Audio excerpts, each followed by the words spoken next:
عليكم ورحمة الله وبركاته. نحمد الله العظيم نصلي ونصلي على رسوله الكريم أما بعد. الحمد لله ثم الحمد لله. எல்லா புகழும் புகழ்ச்சியும் எல்லா பிதாவுக்குமாக அவருடைய சாந்தியும் சமாதானமும் எம்பெருமான நபிகள் நாயகம் ஸல்லல்லாஹு அலைஹி வஸல்லம் அவர்கள் மீதும் அவர்களின் அடிச்சுவற்றை அப்படியே மாற்றாமல் பின்பற்றி வாழ்ந்த சஹாபாக்கள் நம் அனைவர் மீதும் அல்லாஹ்வின் கருணை என்றென்றும் நிலவட்டுமாக. ஆமீன் யா ரப்பல் ஆலமீன். அல்ஹம்துலில்லாஹ் சும்ம அல்ஹம்துலில்லாஹ். கண்ணியத்திற்குரியவர்களே, நான் ஒரு சம்பவத்தை பார்த்தேன். அதாவது சஹீஹுல் முஸ்லிம் என்று சொல்லக்கூடிய சிவாவு சித்தா என்று சொல்லக்கூடிய 6 முக்கியமான கிதாபு. முதலாவது கிதாபு புகாரி கிதாபு, அதே மாதிரி இரண்டாவது சஹீஹுல் முஸ்லிம், இப்படி சொல்ல ஒரு 6 கிதாபு. சஹீஹுல் முஸ்லிம் என்று சொல்லக்கூடிய கிதாபுடைய ஷரஹ்ல இமாம் எழுதும் போது, அதாவது ஒரு சஹாபி இருந்தார். அந்த சஹாபி பேர் என்னன்னா துவைலி இப்னு தௌசி ரலியல்லாஹு தஆலா. அவங்க பேர் என்ன? துவைலி இப்னு தௌசி ரலியல்லாஹு தஆலா. அவங்க சஹாபி இருந்தாங்கன்னா அவங்க எப்படிப்பட்ட சஹாபினா, அவங்க சொன்னா உலகத்தில் உள்ள எல்லா மக்களுமே கேட்பாங்க. அப்படி என்று சொல்லக்கூடிய உலகத்துல ஒரு பெரிய கவிஞர் என்று சொல்லக்கூடிய ஒரு சஹாபியாக துவைலி இப்னு தௌசி ரலியல்லாஹு தஆலா அவங்க இருக்கிறாங்க. இவங்க எப்படிப்பட்ட சஹாபினா, அபூ ஹுரைரா ரலியல்லாஹு தஆலா அவங்களுக்கு இஸ்லாத்தை சொன்னது யாருன்னா இந்த சஹாபி தான். அபூ ஹுரைரா யாருன்னு கேள்விப்பட்டிருப்பீங்க. அவங்க அறிவிக்காத ஹதீஸே இல்லை. அப்படிப்பட்ட சஹாபிக்கு இவங்க தான் கலிமாவை என்ன பண்றாங்க, சொல்லிக் கொடுக்கிறாங்க. அப்படிப்பட்ட சஹாபியாக துவைலி இப்னு தௌசி ரலியல்லாஹு தஆலா அவங்க அமைகிறாங்க. கண்ணியத்திற்குரியவர்களே, இவங்களை பற்றி சொல்லும் போது இவங்களும் ஒரு சஹாபி என்ன பண்றாங்கன்னா மதீனாவுக்கு ஹிஜ்ரத் போறாங்க. நபி ஸல்லல்லாஹு அலைஹி வஸல்லம் அவங்க சொன்ன ஒரு வார்த்தைக்காக வேண்டி என்ன பண்றாங்கன்னா ஹிஜ்ரத் போறாங்க. இப்ப அங்கே போயிட்டாங்க. போய் முடிச்ச பிறகு ஒரு சஹாபி என்ன பண்றாங்கன்னா, அங்கே உள்ள கிளைமேட் ஒத்துக்கல, சரியான சூடு. எப்படி தெரியும், சூடுல உட்காந்து எப்படி கஷ்டப்பட்டு தொழுகிறோம்ல, அதே மாதிரி மதீனாவுல அந்த சஹாபி ஒரே சூடு, ஒரே வெட்க, அவங்களுக்கு இருக்கவே முடியல. சில நேரத்தில் அவங்களுக்கு முடியாம போயிடுச்சு. காலங்கள் போக போக அவங்களுக்கு நோய் வந்துருச்சு.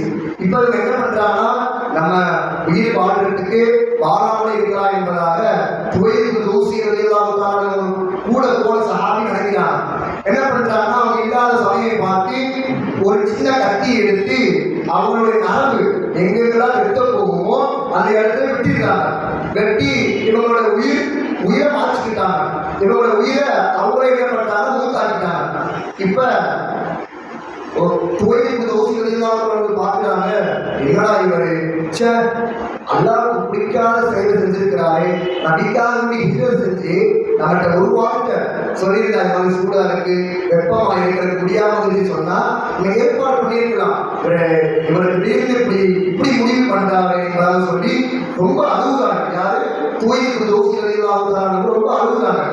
இப்ப இதை நபி ஸல்லல்லாஹு அலைஹி வஸல்லம் அவங்க சொல்றாங்க, இந்த மாதிரி நாயகமே உங்களுக்காக என்ன பண்ணாங்க, ஹிஜ்ரத் செஞ்சாங்க. நீங்க சொன்ன ஒரு வார்த்தைக்காக என்ன பண்ணாங்கன்னா ஹிஜ்ரத் செஞ்சாங்க. ஆனா இவங்க வெப்பத்தால என்ன பண்ணாங்கன்னா என்னோட உயிரை மாற்றிக்கிட்டாங்களே, எனக்கு ரொம்ப அழுகையா இருக்கு, ரொம்ப கவலையா இருக்கு. உங்களுக்காக வேண்டி வந்த மனிதர் இப்படி பண்ணாரா என்பதால் ரொம்ப கவலையா இருக்கு. அப்ப நபி ஸல்லல்லாஹு அலைஹி வஸல்லம் அவங்க போக சொல்லிட்டாங்க. இப்போ அவங்க அன்னைக்கு நைட்டு தூங்குறாங்க. தூங்கும் போது எந்த சஹாபி உயிரை மாற்றிக்கிட்டாரோ, நரம்பால வெட்டி அவரோட உயிரை மூத்தாக்கிட்டாரோ, அப்படிப்பட்ட சஹாபி கனவுல வராரு.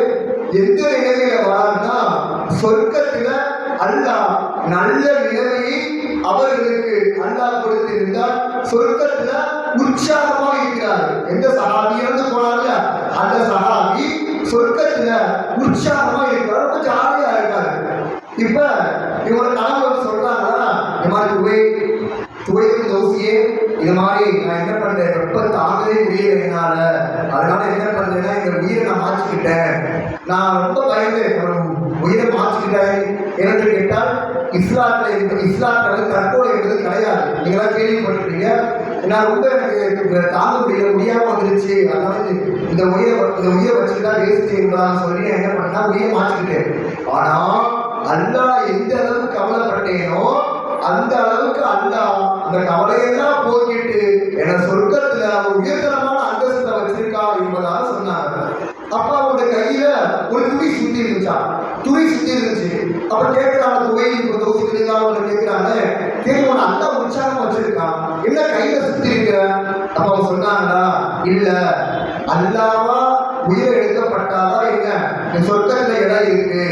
நான் அல்லாஹ் எனக்கு எதுக்கு சொர்க்கத்தை கொடுத்திருக்கானா, நபிக்காக வேண்டி இந்த பிசினஸ் செஞ்ச பாருங்க மன்னாவுக்காக வேண்டி அதற்காக வேண்டிதான் அல்லாஹ் என் சொர்க்கத்துக்குள்ள மன்னிச்சு விட்டா. இந்த இடம் என்ன, என்னுடைய உயிரை நானே என்ன பண்ணேன், கையில உள்ள நரம்பை வெட்டி நான் இறந்துட்டேன். அதன் காரணமாக சொர்க்கத்தை இந்த கைக்கு எந்த வேலையுமே இல்லைன்னு சொல்லி அல்லாஹ் உலகத்துல எப்படி நான் துணியை சுத்தி கட்டி விட்டீங்களோ அதே துணியை வச்சு அல்லாஹ் தாலா கட்டி விட்டா இந்த கை சொர்க்கத்துக்கு தெரியக்கூடாது என்பதாக என்ன பண்ணான்னா அந்த கையில அல்லாஹ் சுத்தி விட்டான். இப்ப காலையில எதிர்த்தாங்க கோயிலுக்கு தூசி நேரம் நபிசல்லாஹு அலைஹி வஸல்லம் அவங்கள்ட்ட போறாங்க. போயிட்டு கேட்கிறாங்க, சொல்றாங்க நபிசல்லாஹு அலைஹி வஸல்லம் அவங்கள்ட்ட, யாரும் சூழலாம் என்ன அவன் சொன்னேன் பாத்தீங்க, ஒரு சஹாபி என்ன பண்ணாங்க, வெப்பத்தால என்ன பண்ணாங்க, தன்னோட உயிரை மாற்றிக்கிட்டாங்க. அந்த சஹாபிய நான் சொர்க்கத்துல பார்த்தீங்கன்னா ரொம்ப சந்தோஷமாக இருக்கிறாங்க. ஆனா ஒரே ஒரு கதை மட்டும் உனக்கு இருக்கு. என்னன்னு கேட்டா, அவங்க கையில உள்ள நாடி நரம்ப அறுத்தா என்ன பண்ணாங்க, உயிரை மாற்றிக்கிட்டாங்க. அந்த கைக்கு சொர்க்கத்துல எந்த வேலையுமே இல்லை. அதனால அல்லாஹ் சுத்தி விட்டானா. அல்லாஹ்வுக்கு பிடித்தமான நபி நீங்க உலகத்தை படைக்கிறாட்டி உங்களை படைக்கிறாரு. அல்லாஹ் உலகத்தை படைச்சிருக்க மாட்டான். அப்படிப்பட்ட நபியா நீங்க இருக்கீங்க, நீங்க சொன்னா அல்லாஹ் கேட்பான். உடனே நபி கை தூக்கிட்டாங்க, யா அல்லாஹ் இவரை எப்படி மதிச்சு சொர்க்கத்துக்கு ஏற்றிக்கிட்டியோ அதே மாதிரி எனக்காக வேண்டி வந்ததற்கு காரணமாக இவருடைய கையை சொர்க்கத்தில் அனுப்புவாயாக.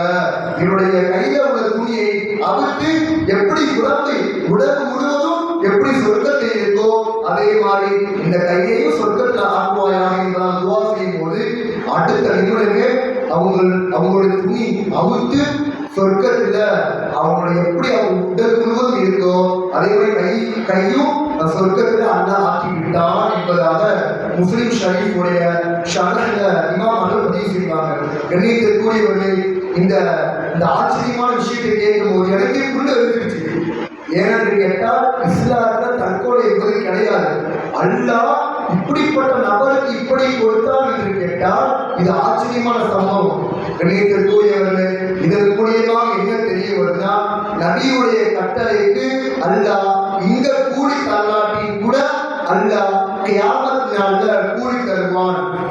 அந்த காலத்துல ஹிஜ்ரத் செஞ்சாங்க நபிக்காக வேண்டி. இந்த காலத்துல என்ன செய்யணும், நபிக்காக வேண்டி நபி என்னென்னலாம் செஞ்சாங்களோ அதே மாதிரி நம்மளும் செய்யணும். நபி தொப்பி போட்டாங்க, நம்மளும் தொப்பி போடணும். நபி கையை ஆட்டல, நம்மளும் கையை ஆட்டக்கூடாது.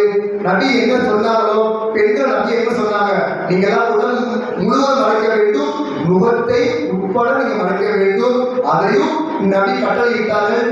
நீங்கள் இதையெல்லாம் நீங்கள் செஞ்சால் நபி என்னென்னலாம் சொன்னாங்களோ அதையெல்லாம் நீங்கள் செஞ்சால் எப்படி அந்த சஹாபிக்கு, அதாவது இஸ்லாத்துல தற்கொலை கிடையாது, அப்படி தற்கொலை செஞ்ச சஹாபிக்கு அல்லாஹ் சொர்க்கத்தை கொடுத்தானா, நீங்க நபியுடைய சுத்தத்தை பின்பற்றுவதன் காரணமாக அல்லாஹ் உங்களுக்கு எப்படிப்பட்ட அந்தஸ்தை கொடுப்பான் என்று கேட்டால் எனக்கு இந்த சம்பவத்தின் மூலமாக நீங்கள் எல்லாம் தெரிந்து கொள்ளலாம். கண்ணியத்திற்குரியவர்களே, நபியுடைய சுண்ணத்தை நம்ம அடுக்கடுக்காக பின்பற்றுவோம். தூங்கும் போது என்ன தேய்ச்சாங்க, தூங்கும் போது சுருமாயிட்டாங்க, தூங்கும் போது வெந்தயத்தை சாப்பிட்டாங்க, இது மாதிரி என்ன பண்ணாங்க, அவங்க இந்த உம்மத்துக்கு முழுமையான முறையில் நீங்க எப்படிலாம் உச்சி தலையிலிருந்து உள்ளாங்கால் வரையும் சிறுநீர் கழிப்பதை முதல் சிம்மாசனம் அமரை வரையும் நாங்கள் நமக்கெல்லாம் சொல்லி காட்டி விட்டார்கள். கண்ணியத்திற்குரியவர்கள், நாம் எல்லாம் உலகத்துல வாழக்கூடிய காலத்துல அவங்க சுண்ணத்தை பின்பற்றி எப்படி அந்த சஹாபிக்கு எப்படி அந்தஸ்து கிடைச்சோ அப்படியும் அல்லாஹ் நம்மளுக்கு அந்த அந்தஸ்தை விட அல்லாஹ் மிகப்பெரிய அந்தஸ்தை அல்லாஹ் உங்களுக்கும் எனக்கும் தந்தருவானாக. அல்ஹம்துலில்லாஹி ரப்பில் ஆலமீன். அஸ்ஸலாமு